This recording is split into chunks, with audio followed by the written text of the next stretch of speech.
Terima kasih Tuhan untuk hadirat-Mu yang kami boleh nikmati Tuhan. Sungguh walaupun kami dibatasi oleh keadaan, tapi kami punya Allah yang tidak terbatas.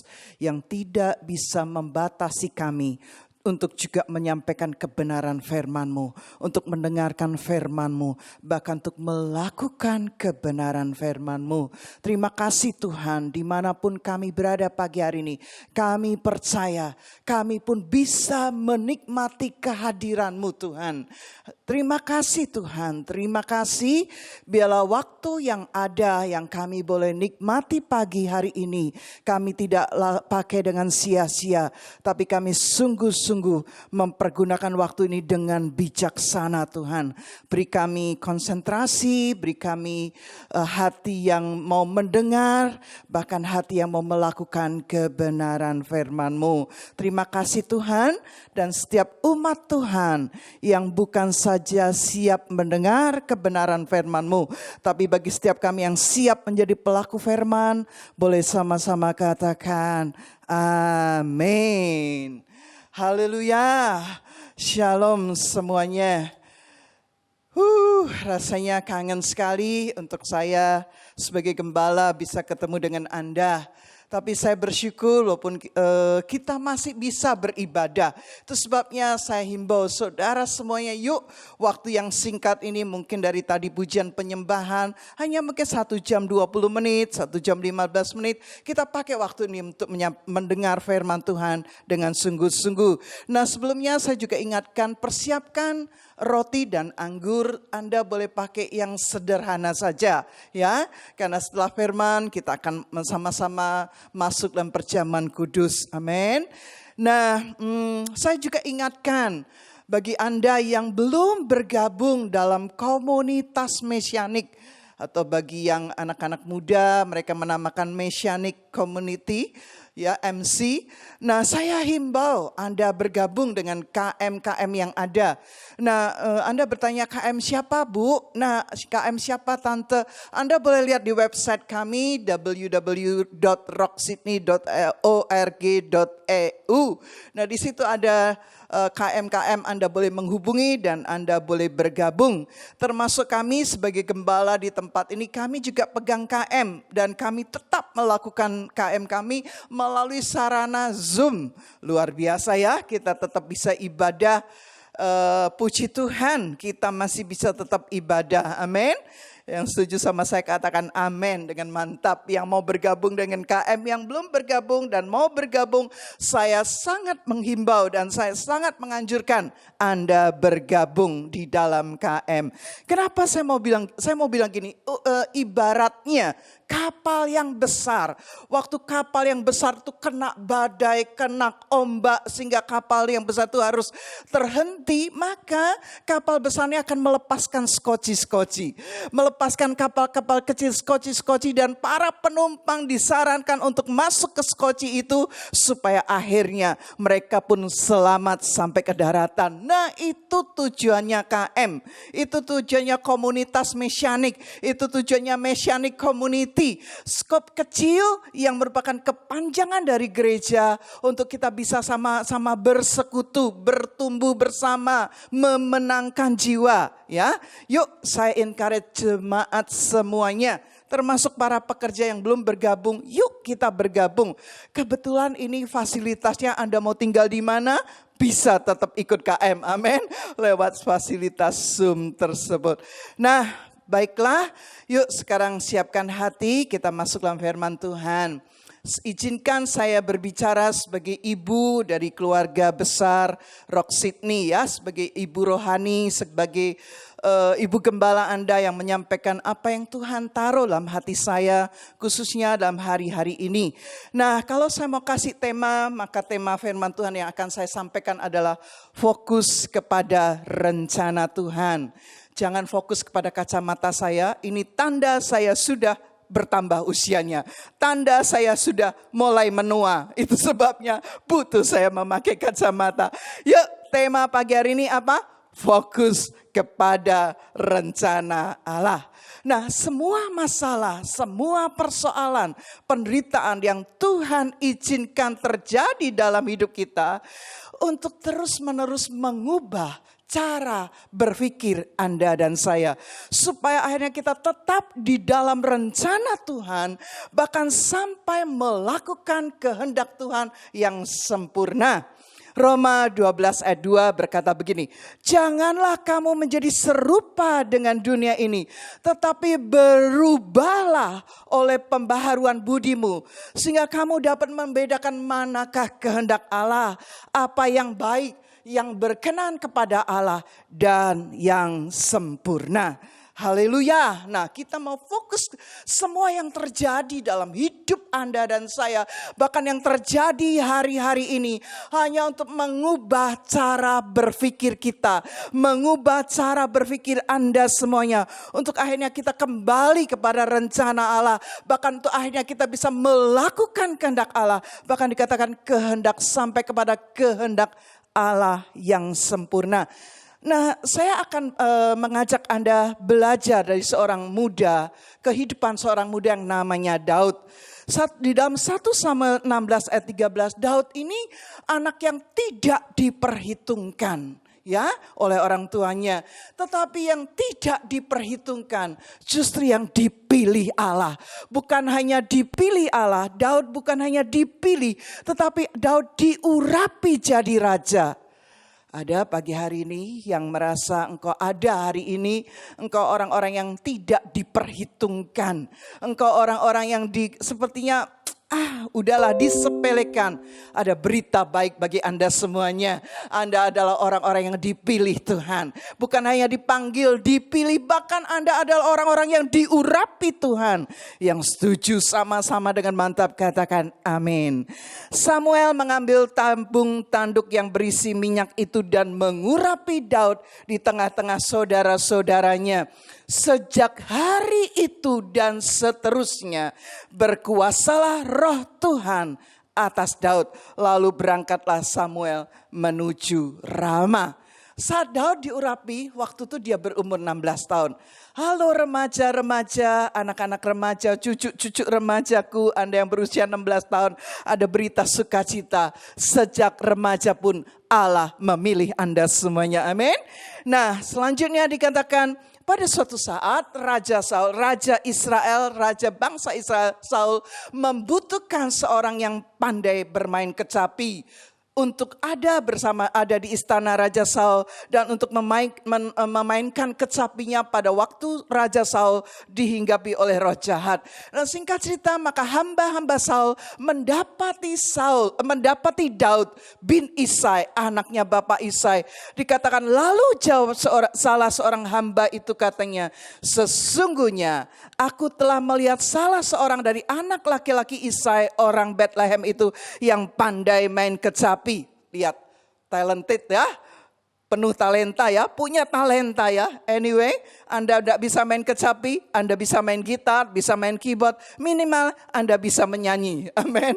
Dia seorang yang pahlawan yang gagah perkasa, ia seorang prajurit yang pandai bicara, elok perawakannya, dan Tuhan menyertai Daud.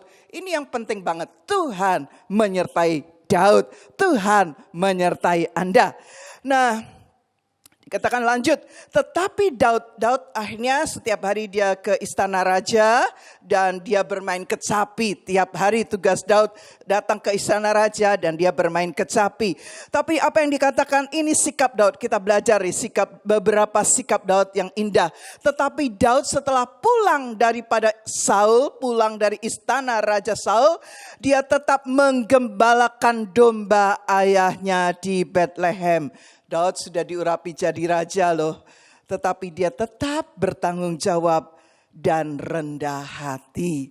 Ya, selanjutnya dikatakan suatu ketika ada yang namanya raksasa Goliat. Dia yang menantang bangsa Israel untuk melawan dia. Dan anehnya nggak ada satu orang pun dari bangsa Israel yang berani melawan Goliat kecuali yang namanya Daud ini ya. Diceritakan bagaimana Daud melawan Goliat. Kalau Goliat bawa pedang, bawa tombak, maka Daud itu cuma bak ketepel. Bak ketepel, bak batu, alat yang dipakai Daud untuk melawan Goliat, alat yang sangat sederhana. Daud tidak takut terhadap Goliat karena Daud bisa melihat Allahnya yang lebih besar daripada daripada Goliat. Pagi hari ini Anda menghadapi Goliat, saya mau bilang gini, Roh Allah yang ada di dalam kita jauh lebih besar dari Goliat manapun. Miliki sikap hati yang benar. Haleluya, haleluya. Ya, Daud tidak takut terhadap Goliat karena Daud bisa melihat Allahnya yang jauh lebih besar dari Goliat. Kata Saul kepada Daud, anak siapakah engkau ya orang muda? Jawab Daud, anak hamba tuanku Isai orang Bethlehem itu. Betapa pentingnya peranan orang tua dalam kehidupan anak-anak. Hai anak-anak, hargai hormatilah orang tuamu ya. Bagaimanapun juga keberhasilan Anda adalah karena peranan orang tuamu juga. Mungkin Anda berkata gini, Bu, Tante, aku berhasil karena aku pintar. Aku berhasil karena aku bekerja keras. Aku berhasil karena begini, karena begitu. Saya mau bilang, dari awal saya tadi berkata Daud adalah anak yang tidak diperhitungkan oleh orang tuanya. Tetapi keberhasilan Daud tidak bisa mengingkari bahwa dia harus tetap menghormati orang tuanya. Nah, ini sikap yang baik. Saya himbau anak-anak yang ada di sini, mungkin sekali-sekali Anda peluk orang tua Anda dan katakan, "Ma, Pa, aku mengasihi kamu." Wah, saya percaya orang tua akan gempa bumi karena melihat anaknya berubah radikal. Engkau berubah karena engkau mengasihi Tuhan. Engkau berubah karena ada pengurapan Allah dalam hidupmu. Karena engkau mau terus hari demi hari dibentuk karaktermu. Nah, kemanapun Raja Saul menyuruh Daud berperang, Daud selalu berhasil. Bahkan lebih berhasil dari pegawai Saul yang lainnya. Sehingga nama Daud menjadi sangat terkenal. Lagi sekali karena Tuhan menyertai Daud. Betapa pentingnya ya penyertaan Tuhan. Keberhasilan Daud membuat Raja Saul marah dan ingin membunuh Daud. Keberhasilan Daud karena penyertaan Tuhan membuat Raja Saul marah, membuat Raja Saul iri, bahkan ingin membunuh Daud. Telah dua kali Saul melemparkan tombaknya untuk membunuh Daud, tetapi Allah meluputkannya. Lihat, penyertaan Tuhan, pengurapan Tuhan yang membuat Daud berhasil. Sebaliknya, keberhasilan Daud membuat iblis tidak senang dan iblis memakai Raja Saul untuk membunuhnya. Perhatikan, kita yang dipakai Tuhan, kita yang disertai Tuhan, kita yang diurapi Tuhan. Ada oknum yang tidak senang, yaitu lawannya Allah, yaitu iblis. Dan iblis pakai segala cara untuk membunuh Anda, untuk membunuh kita. Tapi kita belajar, yuk selanjutnya apa yang dilakukan oleh Daud. Saya ulangi, 2 kali Raja Saul berusaha melemparkan tombaknya membunuh Daud. Tetapi Allah meluputkannya. Orang boleh mereka-rekakan yang jahat atas hidup Anda, atas hidup saya. Tapi Allah bisa mengubahnya untuk mendatangkan kebaikan bagi hidup Anda dan saya. Dikatakan lalu karena Daud itu ketakutan, ya akhirnya Daud sempat menjadi orang gila. Dia berpura-pura gila, dia ada di kota Gad, dia berpura-pura gila. Dan tujuannya supaya dia selamat dari kejaran Saul, dia selamat dari orang-orang Filistin. Nah, singkat cerita, dalam 1 Samuel 22 dikatakan lalu Daud bersembunyi di Goa Adulam. Ketika saudara-saudara Daud dan seluruh keluarga Daud mendengar Daud bersembunyi di Goa Adulam, maka pergilah mereka mendapatkan dia. Perhatikan ayat yang kedua, 1 Samuel 22 ayat 2. Anda kalau bisa, saya juga himbau sambil mendengar firman, sambil buka iPad saudara, bukan untuk dengar yang lain, dengarkan firman Tuhan, baca firman Tuhan. 1 Samuel 22 ayat 2 berkata, berhimpunlah juga kepadanya apa? Setiap orang yang dalam kesukaran, setiap orang yang dikejar-kejar tukang piutang, setiap orang yang sakit hati, maka Daud menjadi pemimpin mereka.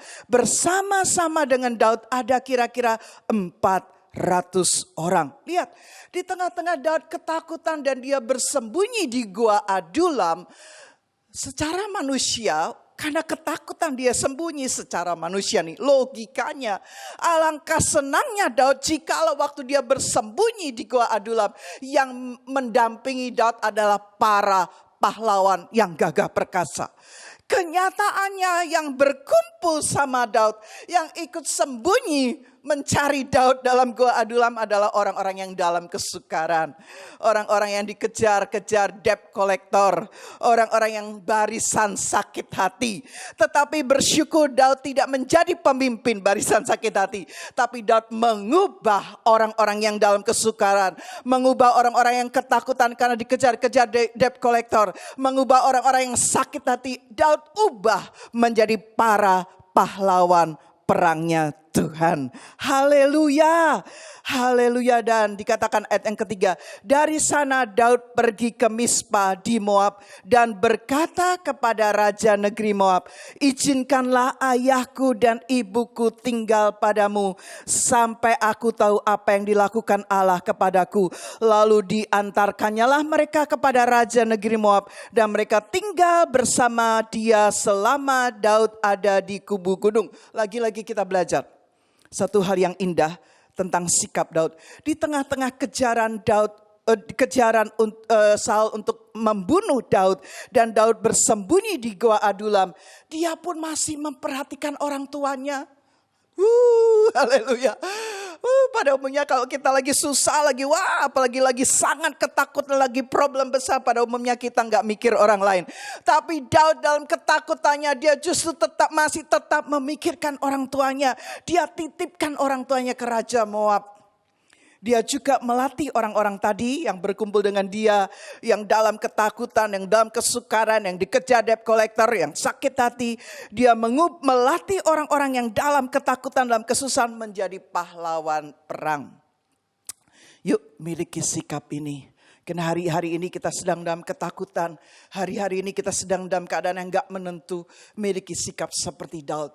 Di tengah-tengah ketakutannya dia tetap bisa jadi berkat bagi orang tuanya, Yerusalem, dan bagi orang-orang yang membutuhkannya. Selanjutnya dikatakan dalam 1 Samuel 24, ini kesempatan, sekarang kesempatan berikutnya yang Allah berikan kepada Daud. Waktu itu Daud sembunyi di padang gurun En-Gedi.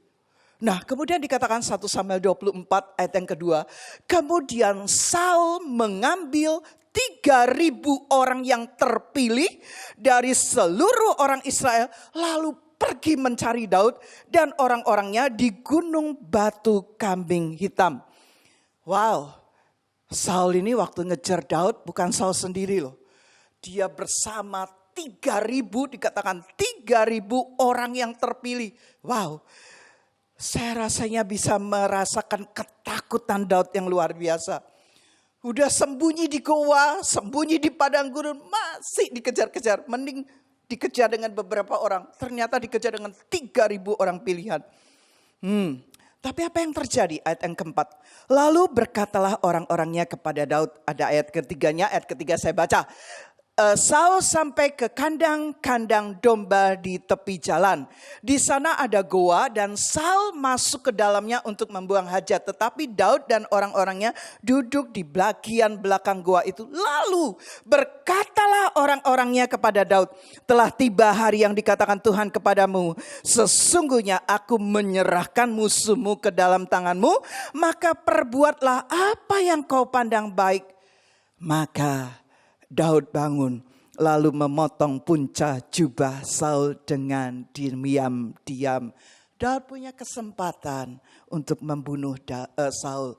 Daud punya kesempatan untuk membalas Saul. Bahkan orang-orang Daud berkata, ayo ini waktunya, ini harinya Tuhan yang diberikan kepada kamu Daud. Ayo bunuh dia. Tapi Daud bangun, lalu dia memotong puncak jubah Saul dengan diam-diam. Lanjut, kita baca dalam 1 Samuel 26. Ini lebih nyata lagi bagaimana Tuhan dengan jelas-jelas memberi kesempatan yang luar biasa. Dikatakan 1 Samuel 26 ayat 1 dan 2. Datanglah orang Sif kepada Saul di Gibea serta berkata, Daud menyembunyikan diri di bukit Hakila di padang belantara. Ayat 2, lalu berkemaslah Saul dan turun ke padang gurun Sif dengan 3.000 orang yang terpilih dari orang Israel untuk mencari Daud di padang gurun Sif. Haleluya. Satu raja saja sudah gemeter, apalagi ini satu raja ditambah 3.000 orang pilihan. Bukan hanya gemeter, mungkin sudah gemeter plus ya. Dan dikatakan ayat yang ke-7, 1 Samuel 26, kalau Anda mengikutinya, datanglah Daud dengan Abisai kepada rakyat itu pada waktu malam dan tampaklah di sana Saul berbaring tidur di tengah-tengah perkemahan dengan tombaknya terpancung di tanah. Pada sebelah kepalanya sedang Abner dan rakyat itu berbaring di sekelilingnya. Abner ini panglima perangnya Saul. Nah, Saul tertidur saat itu, tombaknya ada di sebelahnya. Dikatakan ayat ke-8, lalu berkatalah Abisai kepada Daud. Abisai ini orang kepercayaannya Daud. Lalu berkatalah Abisai kepada Daud, pada hari ini Allah telah menyerahkan musuhmu ke dalam tanganmu. Oleh sebab itu izinkanlah kiranya aku menancapkan dia ke tanah dengan tombak ini. Dengan satu tikaman saja. Tidak usah kutancapkan 2 kali. Pasti Saul sudah mati. Tapi apa respon Daud? Haleluya. Saya bersyukur kita belajar di contoh kehidupan Daud yang sangat menyenangkan. Dikatakan ayat ke-9 dikatakan gini. Tetapi kata Daud kepada Abisai, jangan musnahkan dia. Sebab siapakah yang dapat menjamah orang yang diurapi Tuhan dan bebas dari hukuman? Ayat 11 saya loncatin ya. 10-nya saya loncati langsung ayat 11. Kiranya Tuhan menjauhkan daripadaku untuk menjamah orang yang diurapi Tuhan. Ambillah sekarang tombak yang ada di sebelah kepalanya dan kendi itu dan marilah kita pergi. Kemudian Daud mengambil tombak dan kendi itu dari sebelah kepala Saul. Lalu mereka pergi. Tidak ada yang melihatnya. Tidak ada yang mengetahuinya. Tidak ada yang terbangun. Sebab sekaliannya tidur. Karena Tuhan membuat mereka tidur nyenyak. Lihat, kesempatan Daud untuk membunuh Saul itu sengajalah siapkan ya. Karena dikatakan mereka semuanya tidur nyenyak karena Tuhan yang membuat mereka tidur nyenyak. Tapi saya bersyukur Daud ini hatinya melekat sama Tuhan. Sehingga walaupun dia punya kesempatan 2 kali, apalagi kesempatan yang terakhir ini sangat mudah untuk membunuh Raja Saul. Tetapi tidak dilakukannya karena Daud tidak berani menjamah orang yang diurapi Tuhan. Saudara yang dikasihi Tuhan, yuk kita belajar. Biarlah kita menghormati orang-orang yang diurapi Tuhan. Jangan pernah menggosipkan mereka, jangan apalagi sampai menjamah, menjelek-jelekan ya, jangan ya. Supaya kita belajar dari Daud. Daud tidak berani menjamah orang yang diurapi Tuhan. Tapi apa yang terjadi selanjutnya? 1 Samuel 27 ayat yang pertama. Nah, waktu saya baca ayat ini dan saya merenung dan saya aplikasikan dalam kehidupan saya sendiri juga. 1 Samuel 27 ayat ke-1 berkata gini. Sama-sama yuk baca yuk. 1, 2, 3. Tetapi Daud berpikir dalam hatinya. Bagaimanapun juga pada suatu hari aku akan binasa oleh tangan Saul. Jadi tidak ada yang lebih baik bagiku selain meluputkan diri dengan segera ke negeri orang Filistin. maka tidak ada harapan bagi Saul untuk mencari aku lagi di seluruh daerah Israel. Dan aku akan terluput dari tangannya. Daud berpikir dalam hatinya. Ayat 4, setelah diberitahukan kepada Saul bahwa Daud telah melarikan diri ke Gad, ia tidak lagi mencarinya. Pikiran Daud benar. Dia bilang kalau aku bergabung, aku lari bergabung ke orang Filistin. Aku percaya Daud tidak akan mencari aku. Dan aku lagi ayat yang 5. Kemudian Daud ngomong sama Raja Ahis, raja orang Filistin ya. Daud ngomong begini kepada Ahis, raja orang Filistin. Berkatalah Daud kepada Ahis, jika kiranya aku mendapat belas kasihanmu, biarlah diberikan kepadaku tempat di salah satu kota di tanah datar supaya aku tinggal di sana. Mengapa hambamu ini tinggal padamu di kota kerajaan ini? Ayat 6, baca dengan lebih teliti lagi. Maka pada hari itu Ahis memberikan Siklak kepada Daud. Itulah sebabnya Siklak menjadi kepunyaan raja-raja Yehuda sampai sekarang. Dan lamanya Daud tinggal di daerah orang Filistin adalah 1 tahun dan 4 bulan. Haleluya, 1 tahun 4 bulan, 16 bulan.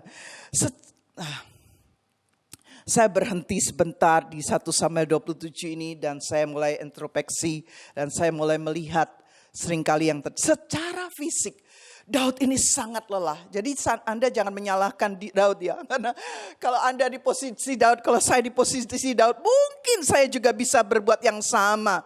Bahkan pasti berbuat yang sama. Secara fisik Daud itu sangat lelah. Jiwanya sangat tertekan, sangat ketakutan. Ia terus menerus dikejar Raja Saul untuk dibunuh. Sehingga fokus Daud berubah kepada masalahnya. Dia mulai melihat masalahnya. Dia mulai melihat penderitaan. Dia mulai mikir, aduh penderitaan yang dialaminya. Kok enggak selesai-selesai dikejar-kejar Raja Saul. Kok enggak selesai-selesai penderitaan ini. Daud mulai melihat masalahnya. Daud mulai melihat penderitaannya. Dan fokus Daud berubah kepada dari God's way, dari jalan Tuhan. Secara dia nggak sadari, dia mulai memakai yang namanya man's way, jalan manusia. Melihat masalah dari sudut pandang manusia dan menyelesaikannya dengan kekuatannya sendiri. Tidak lagi mengandalkan Tuhan. Daud terfokus kepada masalah penderitaan yang dia hadapi. Sehingga dia lupa kalau dia sudah dipilih Allah. Dia lupa kalau dia sudah diurapi jadi raja. Dia lupa akan janji Allah yang besar atas hidupnya. Dia lupa akan pertolongan-pertolongan Tuhan dalam hidupnya. Bagaimana Tuhan menyertai dia waktu dia harus melawan singa, melawan harimau, melawan beruang yang akan menerkam dombanya. Bagaimana Allah meluputkannya waktu Saul akan membunuh Daud. Bagaimana Allah meluputkannya waktu dia harus menyerang dengan Goliat, mengalahkan Goliat. Daud lupa akan pertolongan-pertolongan Tuhan. Karena Daud terfokus kepada masalahnya. Daud terfokus kepada penderitaannya. Daud pernah berkata, kemalangan, penderitaan orang benar banyak. Tetapi Allah meluputkannya. Ini bukan berarti kita tidak punya masalah. Ini bukan berarti kita tidak punya masalah atau Tuhan lalukan kita dari masalah. Bukan.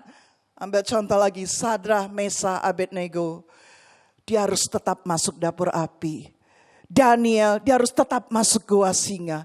Tetapi Allah menyelamatkan mereka. Bahkan kalau mau ambil contoh lagi, Yesus dalam hidupnya. Betapa banyak penderitaan yang Yesus harus alami. Bahkan waktu sampai di Taman Getsemani, Yesus masih berdoa dan dia berkata kepada Bapaknya, Bapa, kalau boleh cawan penderitaan ini lalu dari hidupku. Yesus masih minta pertolongan Bapaknya, kalau boleh, minta izin kepada, kalau boleh Bapa, penderitaan ini, cawan penderitaan ini lalu daripadaku. Tapi kalimat Yesus selanjutnya adalah, tapi di atas segalanya, jadilah kehendakmu. Nah, waktu Daud bergabung dengan Ahis, ya, raja bangsa Filistin, Daud minta kota, dikasih Siklak, saudara. Saya percaya saat itu Daud berpikir, ini kehendak Tuhan. Ini loh kehendak Tuhan. Ini cara Tuhan, hikmat Tuhan untuk meluputkan saya dari penderitaan yang terus menerus. Apalagi disambut baik oleh Raja Ahis. Minta kota, dikasih kota Siklak. Bukan hanya sampai di situ, saudara. Kita lihat, bahkan Raja Ahis pun mengangkat Daud menjadi wakilnya. Wow. Sampai saya pun merenung. Kita tuh seringkali juga sama seperti Daud loh. Kita seringkali berjalan, kita bergabung dengan Filistin. Filistin itu musuhnya bangsa Israel. Siapa musuh kita? Dunia ini dengan segala keinginannya, keindahannya. Bukan dunianya yang salah, godaannya yang salah yang kita harus perangi. Tapi seringkali kita berpikir gini, waktu kita berkompromi dengan dunia dan kita mikirnya sama kayak Daud. Loh, kalau kehendak Tuhan, kita pakai doanya gini, Tuhan sudah tahu bergabung dengan Filistin itu salah. Sudah tahu, Daud tuh tahu. Tapi Daud pikir gini, lah buktinya aku minta Siklak, dikasih Siklak. Bahkan aku diangkat lagi jadi wakilnya Raja Ahis. Bukankah kita juga sering berpikir gitu, berkata begitu, berpikir dan berkata begitu. Kalau kehendak Tuhan, pasti semuanya beres. Semuanya lancar, semuanya aman. Apakah Daud ada dalam jalan Tuhan? Apakah Daud ada dalam kehendak Tuhan? Apakah Anda hari ini ada dalam kehendak Tuhan? Apakah kehidupan Anda hari ini ada dalam rencana Tuhan? Karena saya mau bilang gini, sejak saat Daud bergabung dengan Raja Ahis, bergabung dengan Filistin, hidupnya jadi aman. Hidupnya tidak dikejar-kejar Saul lagi. Dikasih Siklak, dipromosi jadi orang kepercayaan Raja Ahis. Sambil hidupnya nyaman. Amin. Nyaman, aman, sentosa. Kan katanya harus aman, sentosa, damai sejahtera di bumi seperti di surga. Kan gitu. Seringkali kita pakai ayat-ayat pendukung untuk mendukung, membenarkan kita yang sedang dalam cara berpikir manusiawi kita. Kemudian jawab Daud kepada Ahis, 1 Samuel 28 ayat yang kedua. Baik engkau akan tahu, dia ngomong nih sama Ahis. Baik engkau akan tahu, Raja Ahis, apa yang dapat diperbuat hambamu ini. Lalu Ahis berkata kepada Daud, sebab itu aku mengangkat engkau menjadi pengawalku sendiri sampai selamanya. Dengar saudaraku yang saya kasih Tuhan. Ini janji manusia. Janji Raja Ahis kepada Daud dikatakan, sampai selamanya kamu akan jadi pengawalku pribadi. Asisten pribadinya Raja Ahis. Senang banget men. Senang banget. Tenang hidupnya. Ada yang mengandalkan manusia hari-hari ini. Ada yang berharap perlindungan dari manusia. Seperti Daud. Haleluya. Janji manusia itu janji yang bisa berubah. Hanya janji Tuhan yang terbukti. Amin. Janjinya terbukti, teruji, terbukti. Tapi janji manusia adalah janji yang bisa berubah. Itu sebabnya dalam Yeremia 17 ayat yang kelima, terkutuklah orang yang mengandalkan manusia. Tapi diberkatilah orang yang menaruh harapannya kepada Tuhan. Lihat cerita berikutnya dalam 1 Samuel 24. Ahis boleh saja berjanji bahwa dia akan mengangkat Daud jadi pengawal pribadinya sampai kapanpun. Tapi apa yang terjadi? Dalam 1 Samuel 29 ayat yang keempat karena dikatakan gini. Tetapi para panglima orang Filistin itu menjadi marah kepadanya, kepada Ahis. Serta berkata kepada Ahis, suruhlah orang itu pulang. supaya ia dapat kembali ke tempat yang kau tunjukkan kepadanya. Dan janganlah ia pergi berperang bersama-sama kita, supaya jangan ia menjadi lawan kita dalam peperangan. Sebab dengan apakah orang ini dapat menyukakan hati tuannya, kecuali dengan memberi kepala-kepala orang-orang ini. Dengan kata lain, Daud diusir keluar dari pasukan tentaranya orang Filistin. Ahis gak bisa menolong lagi. Itu loh pertolongan manusia. Terbatas saudara. Haleluya. Masih mengandalkan manusia lagi? Atau kita berbalik seperti Daud. Maka selanjutnya dikatakan 1 Samuel 30 ayat 3-6. Ikuti terus ya. Saya akan masuk dalam poin di mana titik balik dari semuanya ini. 1 Samuel 30 waktu Daud harus diusir. Waktu Daud diusir keluar dari barisan tentara Filistin dan dipulangkan ke Siklak. 1 Samuel 30:3-6. Kita baca sama-sama 1, 2, 3.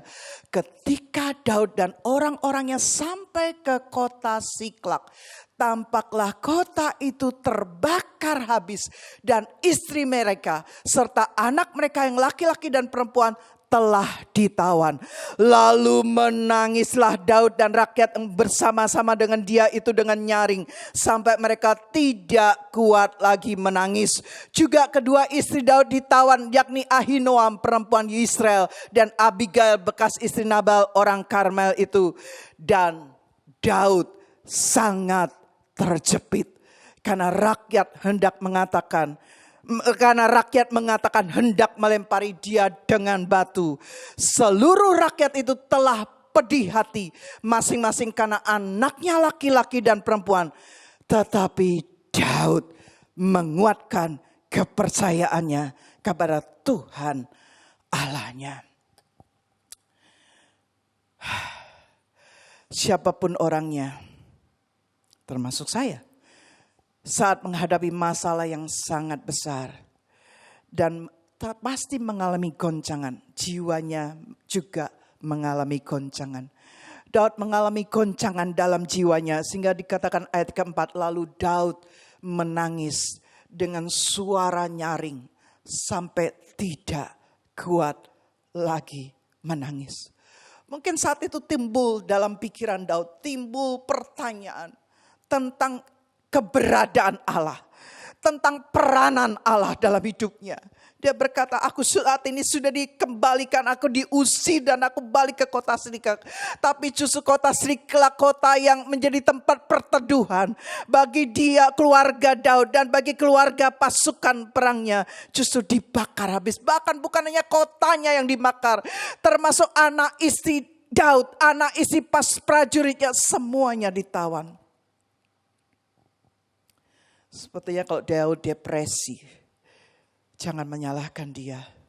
Itu pun bisa terjadi atas hidup kita. Haleluya. Tapi apa yang dikatakan dalam Alkitab? Alkitab menulis Daud di posisi terjepit. Karena Daud juga dipersalahkan oleh prajurit-prajurit yang bersama dengan dia, ya, orang-orang yang mengikutinya, prajurit yang mengikutinya, mereka hendak melempari Daud dengan batu. Namun kita melihat sikap Daud pada saat dalam keadaan terjepit. Dikatakan ia menguatkan kepercayaannya kepada Tuhan. Sama-sama katakan, aku menguatkan kepercayaanku kepada Tuhan. Daud encourage himself. Daud menguatkan dirinya sendiri. Yuk pagi hari ini, yuk kita yang mengalami tekanan, yang kita mengalami depresi, mengalami stres, masalah yang kita hadapi hari-hari ini. Engkau berkata, maka Anda semakin menguatkan kepercayaan Anda kepada Allahnya. Encourage yourself. Kita encourage diri kita, encourage myself. Aku menguatkan, aku mengencourage diriku sendiri. Dan pengharapan muncul kembali ketika Daud menguatkan kepercayaannya kepada Tuhan. Saya percaya waktu dia menguatkan kepercayaan, waktu dia encourage dirinya, tiba-tiba pengharapan tuh muncul. Haleluya. Pengharapan muncul kembali. Haleluya. Haleluya. Secara ilmu jiwa tidak mungkin Daud itu tiba-tiba dengan mudah bisa menguatkan dirinya sendiri. Saya percaya ada pengetahuan, ada hikmat, ada pengetahuan yang dia pernah alami. Itu yang tiba-tiba doeng mengingatkan Daud, kan begitu ya. Ada pengalaman masalah, ada hikmat, ada pengetahuan di masa lalunya yang dia alami. Itu yang mengingatkan dirinya. Ada proses yang terjadi di hati dan pikirannya. Sampai Daud bisa menemukan kembali kepercayaannya di dalam Tuhan. Telah kulihat kebaikan-Mu yang tak pernah habis di hidupku. Pada masa-masa seperti ini, ambil sikap seperti Daud. Ingat pertolongan Tuhan. Saya mau teruskan lebih dulu ya. Dan kekuatan itu muncul waktu Daud diingatkan beberapa hal. Daud diingatkan siapa Tuhan dalam hidupnya. Siapa Tuhan dalam hidup Anda? Daud berkata, Tuhan adalah gembalaku yang baik. Mazmur 23. Tuhan adalah gembalaku, takkan kekurangan aku. Amin. Daud diingatkan siapa Tuhan dalam hidupnya. Tuhan adalah gembala yang baik bagi hidup Daud. Tapi saya mau berkata Tuhan juga gembala yang baik bagi Anda dan saya. Haleluya. Baca Mazmur 23. Mazmur yang menguatkan. Dia membaringkan Daud di padang rumput yang hijau. Haleluya. Haleluya. Tuhan adalah gembalaku yang baik. Haleluya. Haleluya. Daud diingatkan bagaimana di masa sebelumnya Tuhan seringkali menolong hidupnya. Ya, dia diselamatkan dari ancaman binatang buas saat dia masih menjadi gembala domba. Dia diselamatkan dari ancaman kematian waktu dia melawan Goliat. Bahkan Allah pun meluputkan Daud pada waktu Raja Saul mau membunuh Daud. Itu sebabnya bukannya Mazmur 23 yang kita bisa naikkan. Tuhan adalah gembalaku, takkan kekurangan aku. Amin. Ada lagi pujian yang kita semua bisa, saya percaya, katakan. Telah kulihat kebaikan-Mu yang tak pernah habis di hidupku. Jangan lupa kalimat selanjutnya. Ku berjuang sampai akhirnya, Kau dapati aku tetap setia. Yang bisa nyanyi sama saya. Yang suaranya jelek, ikut nyanyi. Amin. Tuhan tidak lihat suara Anda. Yang mendengar suara Anda jelek cuman istri dan anak-anak Anda atau suami. Tapi Tuhan melihat jeritan hatimu. Tuhan melihat pujian yang keluar dari hatimu. Haleluya. Jika saat ini Anda mengalami keadaan terjepit, yuk kita menguatkan kepercayaan kita kepada Tuhan. Dengan cara mengingat-ingat pertolongan Tuhan pada Anda di masa sebelumnya. Kalau dulu Tuhan pernah menolong Anda, maka di saat posisi terjepit saat ini pun, Dia tetap Allah yang setia. Pertolongannya tidak pernah terlambat atas hidup Anda. Pertolongan Tuhan selalu tersedia bagi orang yang tidak putus asa dan selalu berharap kepadanya. Ini saya mau bilang gini, inilah bukti kasih Tuhan terhadap Daud. Nggak enak, tapi itu bukti kasih Tuhan terhadap Daud. Amin. Haleluya.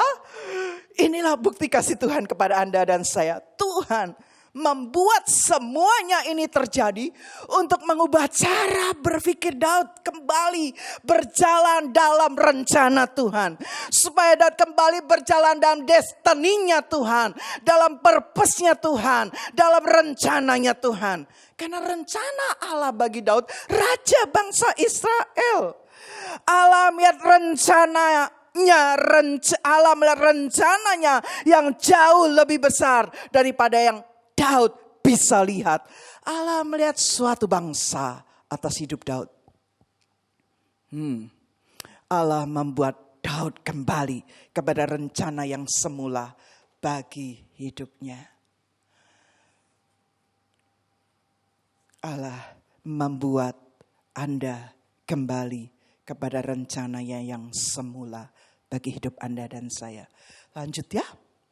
Ayat 7 dan 8. 1 Samuel 30 ayat 7 dan 8. Lalu Daud memberi perintah kepada Imam Abiatar bin Abimelech. Bawalah efod itu kepadaku. Maka Abiatar membawa efod itu kepada Daud. Kemudian Daud minta Imam Abiatar membawa baju efod. Kemudian bertanyalah Daud kepada Tuhan. Katanya, haruskah aku mengejar gerombolan itu? Akan dapatkah mereka kesusul? Dan ia, Tuhan, berfirman kepada Daud, kejarlah. Sebab sesungguhnya engkau akan dapat menyusul mereka dan melepaskan para tawanan. Waktu Daud meminta baju efod, berbicara tentang Daud kembali masuk dalam hadirat Tuhan. Waktu dia di padang belantara, padang rumput, dia menggembalakan domba. Setiap kali dia memuji, menyembah Tuhan, Daud melakukan hal yang sama. Dalam keadaan terjepit, waktu dia sudah mempunyai kekuatan kembali, dia menemukan pengharapan kembali dalam Tuhan. Dan akhirnya Daud mulai kembali masuk dalam hadirat Tuhan dan bertanyakan kepada Tuhan. Yuk saudaraku yang dikasihi, lakukan seperti yang Daud lakukan. Saya bersyukur ada keluarga yang tidak pernah melakukan mesbah keluarga. Tapi hari-hari ini mereka melakukan mesbah keluarga. Saya kagum dengan karya Tuhan. Suami istri yang tadinya suka berantem, hari-hari ini mereka jadi rukun. Dan saya berdoa bukan hanya hari-hari ini, mulai hari-hari ini terjadi pemulihan, amin. Dan mereka mulai membangun mesbah keluarga. Saudara yang dikasih Tuhan, ini loh pentingnya. Seringkali Tuhan mengadakan hal-hal yang gak enak dalam hidup kita, hal-hal kesukaran dalam hidup kita. Hanya dengan satu tujuan, supaya umatnya kembali kepada Allahnya. Saya mau bilang, sebetulnya ini cara Tuhan. Ini bukti kasih Tuhan kepada Daud. Dan saya percaya ini juga bukti kasih Tuhan kepada Anda dan saya. Dia mau mengembalikan kita kepada rencananya. Dia mau kembalikan kita kepada hubungan kita dengan Tuhan. Maka dikatakan Daud masuk dalam hadirat Tuhan. Nah, izinkan saya naikkan satu pujian. Kita sama nyanyi yuk. Setelah Daud menguatkan kepercayaannya kepada Tuhan, dia kembali menemukan pengharapan dalam Tuhan. Dia mulai mengingat-ingat pertolongan Tuhan. Dan dikatakan lalu Daud mengambil baju efod. Daud memakai baju efod. Dengan kata lain, Daud masuk dalam hadirat Tuhan. Yuk jemaat yang saya kasihi, bangun mesbah keluarga. Sudah kalau bapak-bapak berkata, Bu, saya sudah tidak biasa doa bersama. Saudaraku, yuk mulai biasakan. Mulai yang gak biasa itu mulai kita lakukan, amin. Sebuah keluarga yang memberi kesaksian kepada saya itu gak pernah mereka bikin mesbah keluarga. Tapi justru di keadaan seperti ini mereka membangun mesbah keluarga. Hai bapak-bapak, engkau tetap imam Allah, engkau kepala rumah tangga, engkau imam Allah, engkau punya hak, engkau dipilih, engkau diurapi, dan Allah menyertai. Ya, bangun mesbah keluarga ya.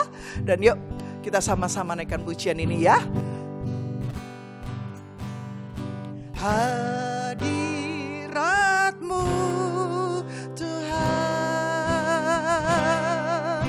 ku rasakan kekudusan-Mu Bapa.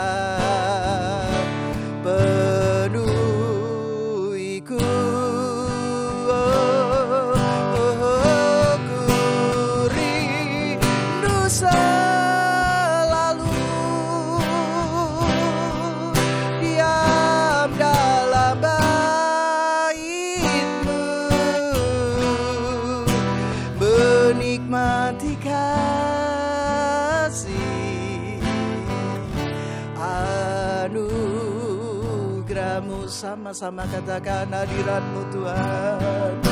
Hadirat-Mu Tuhan, ku rasakan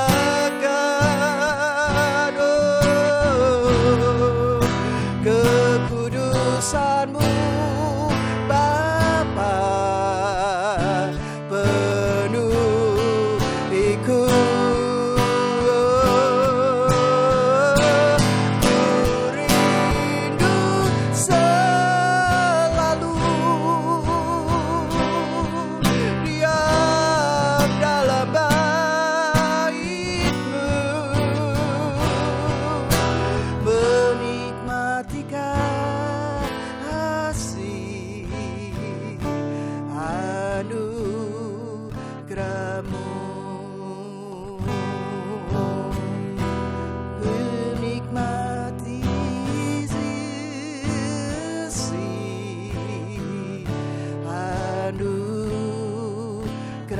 Sama-sama keluarga, suami, istri, anak-anak katakan hadirat-Mu Tuhan,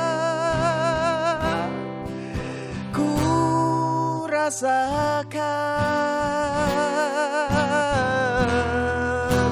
kekudusan-Mu Bapa, penuhiku.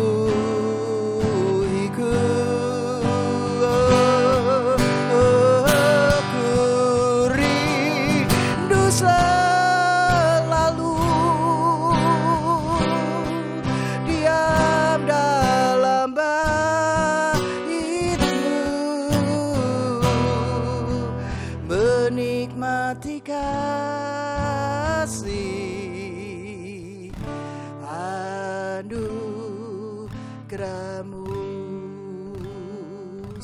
Waktu Daud menaikkan pujian ini, waktu Daud masuk dalam hadirat Tuhan dan Daud bertanya kepada Tuhan, saudaraku, keluarga Rock Sydney, anak-anak rohaniku yang aku kasihi, yuk masuk dalam hadirat Tuhan. Bertanyakan Tuhan.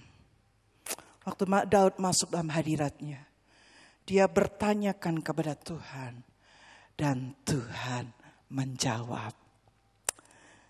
Saya percaya Pak, apapun yang Anda alami, masuk dalam hadirat Tuhan. Bertanyakan Tuhan. Dan Tuhan pasti menjawab. Haleluya, haleluya, haleluya. Tuhan pasti menjawab.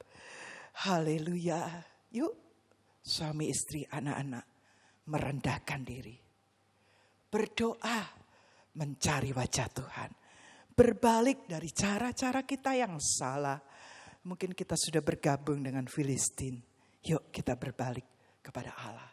Maka dikatakan maka Tuhan mendengar dari surga.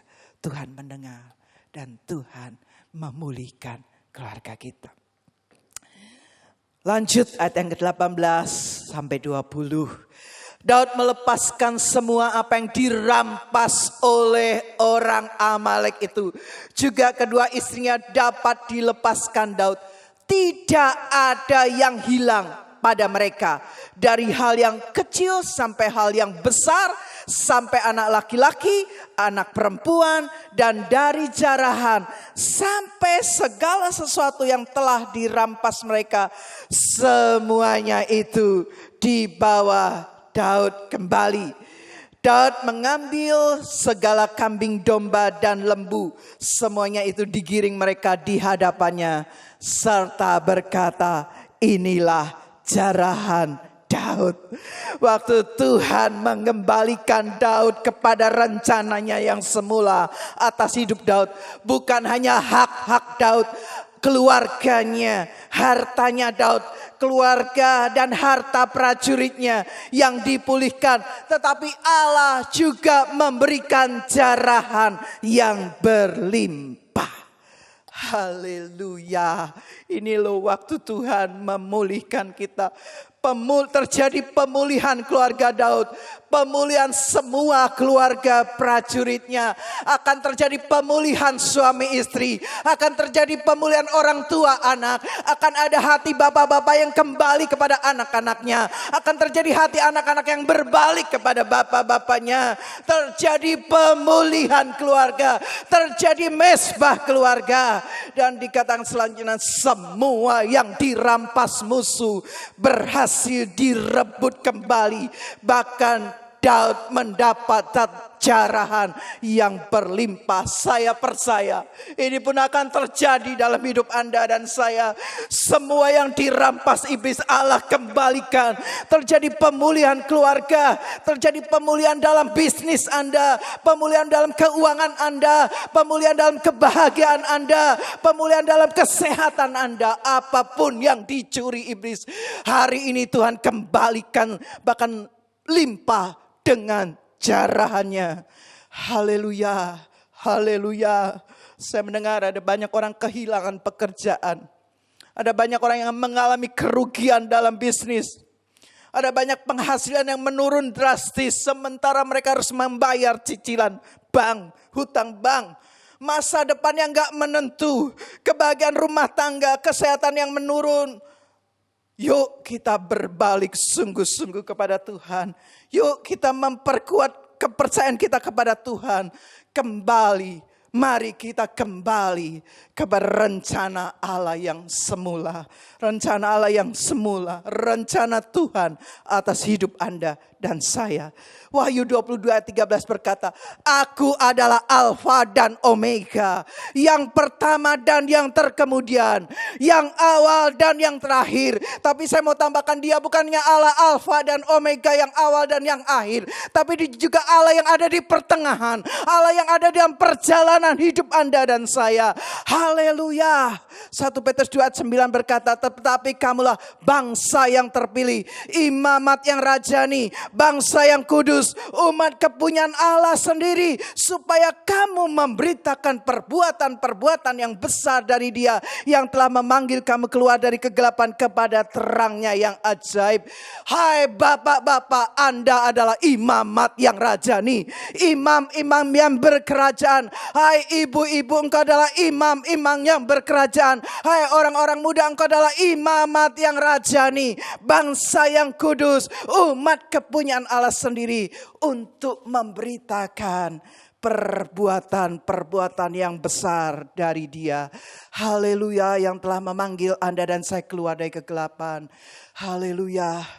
Dan Wahyu 5 ayat 10, dan Tuhan telah membuat mereka menjadi suatu kerajaan dan menjadi imam-imam bagi Allah, dan mereka akan memerintah sebagai raja di bumi. Wahyu 5 ayat yang ke-10. Bangkit para bapak-bapak, saya ulangi. Siapapun Anda, bapak-bapak berkata, aduh Bu, istri saya lebih rohani, tapi menjadi imam dalam keluarga dalam Anda, Bapak. Anda adalah imamat yang rajani. Bangkitkan kekuatan itu. Bangkitkan kepercayaan. Aku adalah imamat yang rajani. Bangkitkan kekuatan bukan dengan sok-sokan, tapi dari dalam hati Anda berkata, akulah imamat yang rajani. Siapapun Anda hari ini, apapun keadaan Anda hari ini, bangkitkan kepercayaan itu. Encourage yourself, aku imamat yang rajani. Imam-imam yang berkerajaan. Aku akan memerintah sebagai raja di bumi. Dan terakhir saya tutup dengan satu kalimat. Rencana Allah bagi hidup Anda dan saya adalah memerintah sebagai raja di bumi. Having dominion on earth. Itu ada dalam Kejadian 1 ayat ke-28. Tapi saya ambil poinnya.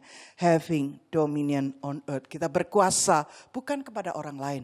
Pertama kita harus berkuasa atas diri kita sendiri. Setelah itu kita berkuasa kepada hal-hal menaklukkan keinginan daging kita semua yang berasal dari kita, yang bukan berasal dari Allah. Termasuk apa yang Tuhan mau, kita lebih mengutamakan Tuhan di atas segala-galanya. Jadikan Dia raja di atas segala raja, dan Anda ada raja kecilnya yang juga diperintahkan, yang juga Allah punya rencana untuk setiap kita punya having dominion, punya kuasa memerintah di atas muka bumi ini. Lagi sekali, memerintah pertama adalah memerintah diri sendiri. Tuhan Yesus memberkati.